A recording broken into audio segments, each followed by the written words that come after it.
Voilà, on est de retour sur le plateau de la petite lucarne et puis on a le plaisir et la joie d'accueillir Olivier Vénaud avec nous, le capitaine du FC Nantes, et puis accessoirement aussi qui a participé à 2 reprises, si je dis pas de bêtises, à ce tournoi de Montaigu.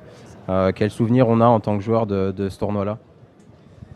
Bah avant tout, un super souvenir. C'est vrai que ce que j'avais retenu de ce tournoi, c'était l'organisation qui est irréprochable. Et je pense que si aujourd'hui le tournoi dure, c'est que l'organisation est excellente et qu'il n'y a rien à dire là-dessus. Et puis sportivement, bah, forcément des super souvenirs d'avoir pu me confronter à des joueurs qui par la suite sont devenus professionnels tout comme moi. Et puis c'est toujours agréable de jouer face à des nations réputées comme l'Angleterre, le Portugal ou encore l'Allemagne. Vous avez eu la chance de participer alors en club et en nation. La différence entre les 2 tournois, et y en avait-il une et si oui, laquelle?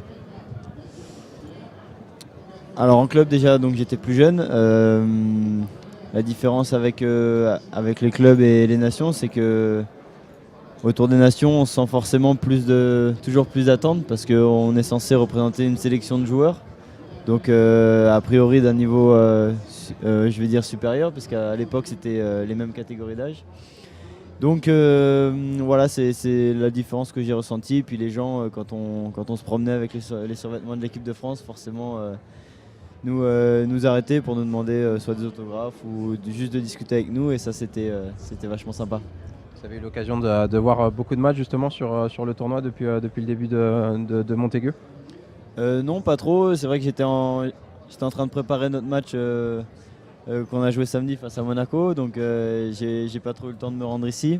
Et là, depuis le début d'après-midi, je suis ici. Donc j'ai pu voir l'équipe de France pour la 3e, 4e place face à l'Allemagne. Là, je viens de suivre un peu la finale des clubs. Et puis je vais assister à la finale des nations qui va arriver. Justement, la finale nation arrive. Chartanovo a battu Le Mans tout à l'heure en finale des clubs. Michel, un premier bilan sur cette 41e édition?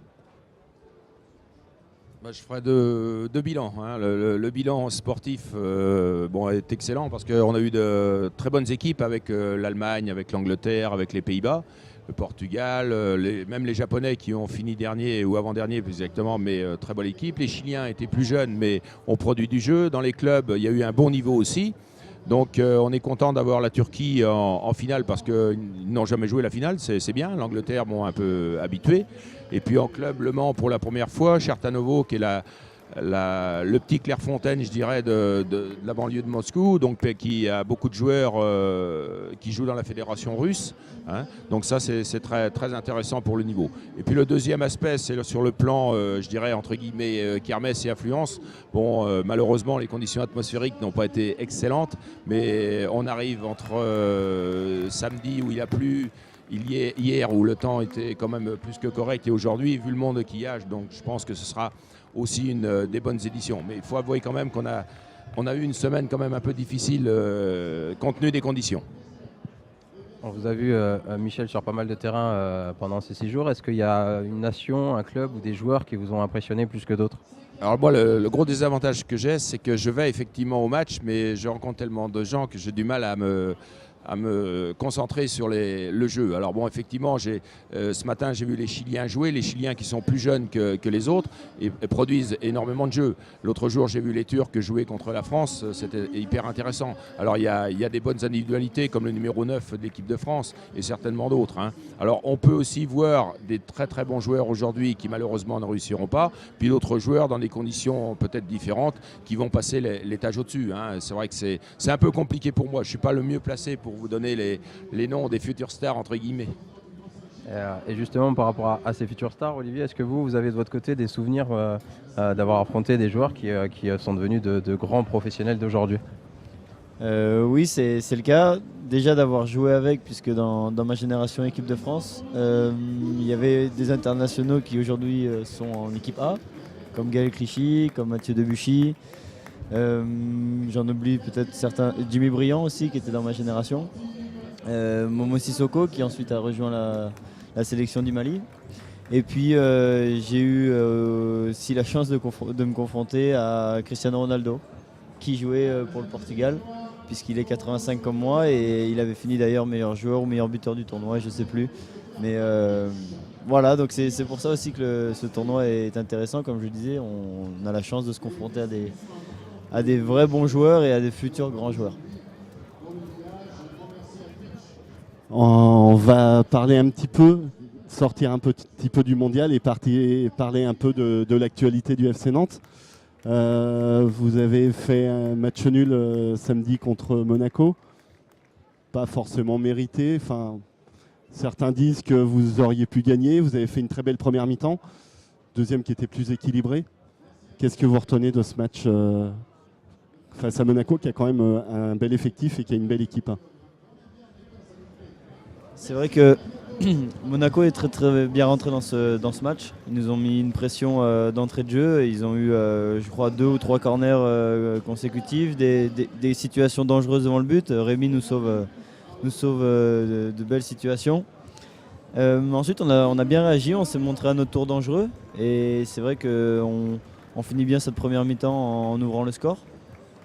Après, c'est toujours pareil, quand tu mènes au score, que c'est un match avec autant d'enjeux, bah forcément tu es déçu de te faire rejoindre.